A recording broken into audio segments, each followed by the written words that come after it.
So there's the helmet, and there's the face guard chin shield thing, and usually goes like that inside the helmet. And I don't want to cut this. I want to keep it original. So what I did was I unscrewed here the little face guard, or not the face guard, the vent. And what I'm going to do is put this back on. So I'm just going to go like that, screw that back in. Problem is the screws are too big, so what I have here are two washers I'm going to put over the screws to hold this in place. Then I'll put this back in, be able to slide the camera down into it like that. It'll stick up right over here, and it should work out pretty good. So let's see. Okay, so I think I have solved my problem, I'm hoping. You see here how the Vado fits right in this space between the liner and the shield, or the shell of the helmet. And the vent is still on there, and it even pops down a little bit. I can still open it just a bit. The camera's kind of in the way now. And this vent is held in place by those two screws that I showed you. Those two screws, one on each side. I put some washers. What I did was I took a couple of little washers. I'll show you real quick. Took a couple of little washers like this. And I don't know if you can see that in this camera, but it's got a break in it. So I just used the needle nose pliers to squish it down to get it around the head of the screw to hold it in place. So now it won't slide through. So hopefully that'll all work. And as you look inside here, you'll see everything looks absolutely normal. No cutting, no Velcro, no nothing. Just a couple of screws and the removal of this vent housing here that used to go on the inside of the helmet. I'll save that someplace, in case I ever want to put it back in. So, not bad, huh? Just another. There we go. Alright. Look at that, huh? Alright, I figured it out. Sunglasses on. Camera in. Let's flip open this vent hole. There we go. Let's see how this goes. Let's see if I can redo a section of road that I did before when I was testing. And now that I have the camera in place in a better position, hopefully, the twisty road will come out very well. Plus the bike will be nice and warm by the time I get there, which means I can open her up a bit on that empty road where the speed limit is 1 billion. Now the position I have the camera in today, this new position that I've tried to figure out,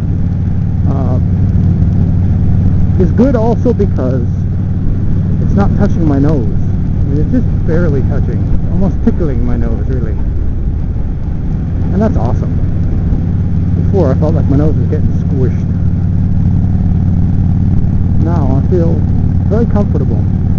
And if I'm able to do this and it actually works out, without having to cut or shave the styrofoam at all, without having to put any Velcro at all, if this actually works, and all I had to do was take out a little bit of a vent housing and put in a couple of washers, I mean, geez, how lucky am I if that is actually the case?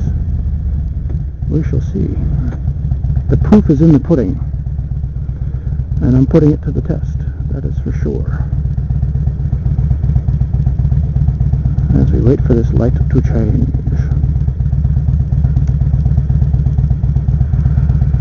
See all the excitement you have on the Mike Haley channel? Yep.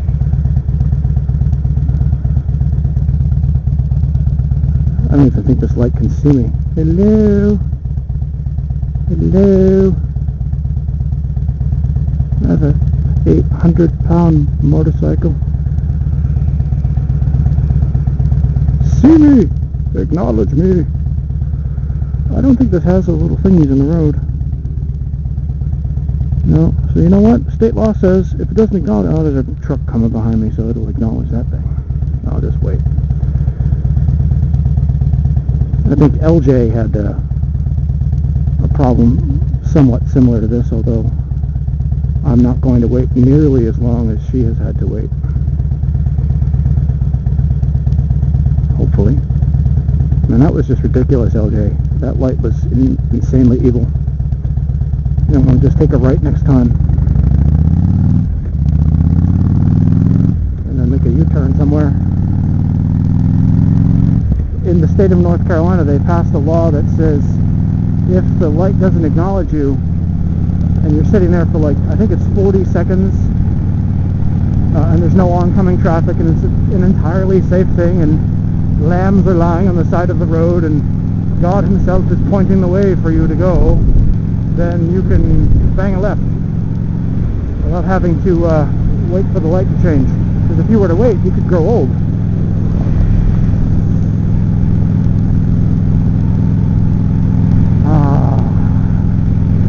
Sun is starting to come out. That's a good thing. Can you guys see the actual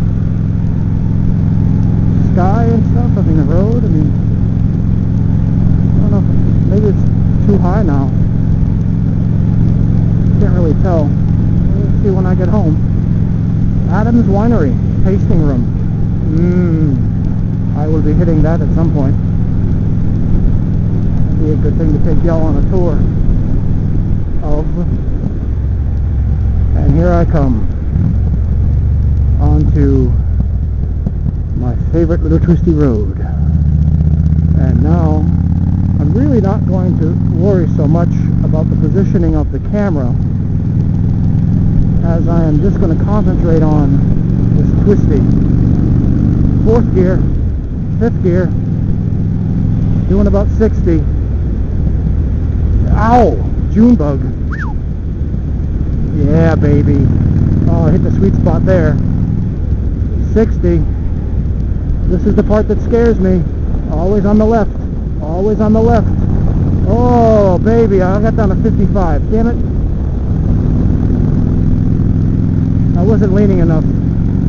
I'll improve. Now it's time to open this up. I think BL Shears had asked me to open up the bike a bit, so I think she's nice and warm. Clear out some of the cobwebs. I don't know if you can see that, but I think I'm at 85. 90. I just hit 90. Yeah, I'm kicking now. Oh, 90 something. Wow. That was kilometers per hour, by the way. No, officer, I wasn't speeding at all. No, no. That was fun. You know, I think I'm going to turn around and go back and do it the other way. What the hell? Twisty road. Getting my heart a-beating. Let's see if I can do a nice little quick-a-doodle U-turn here. Whoa, here we are. Ooh, look at how tight that was.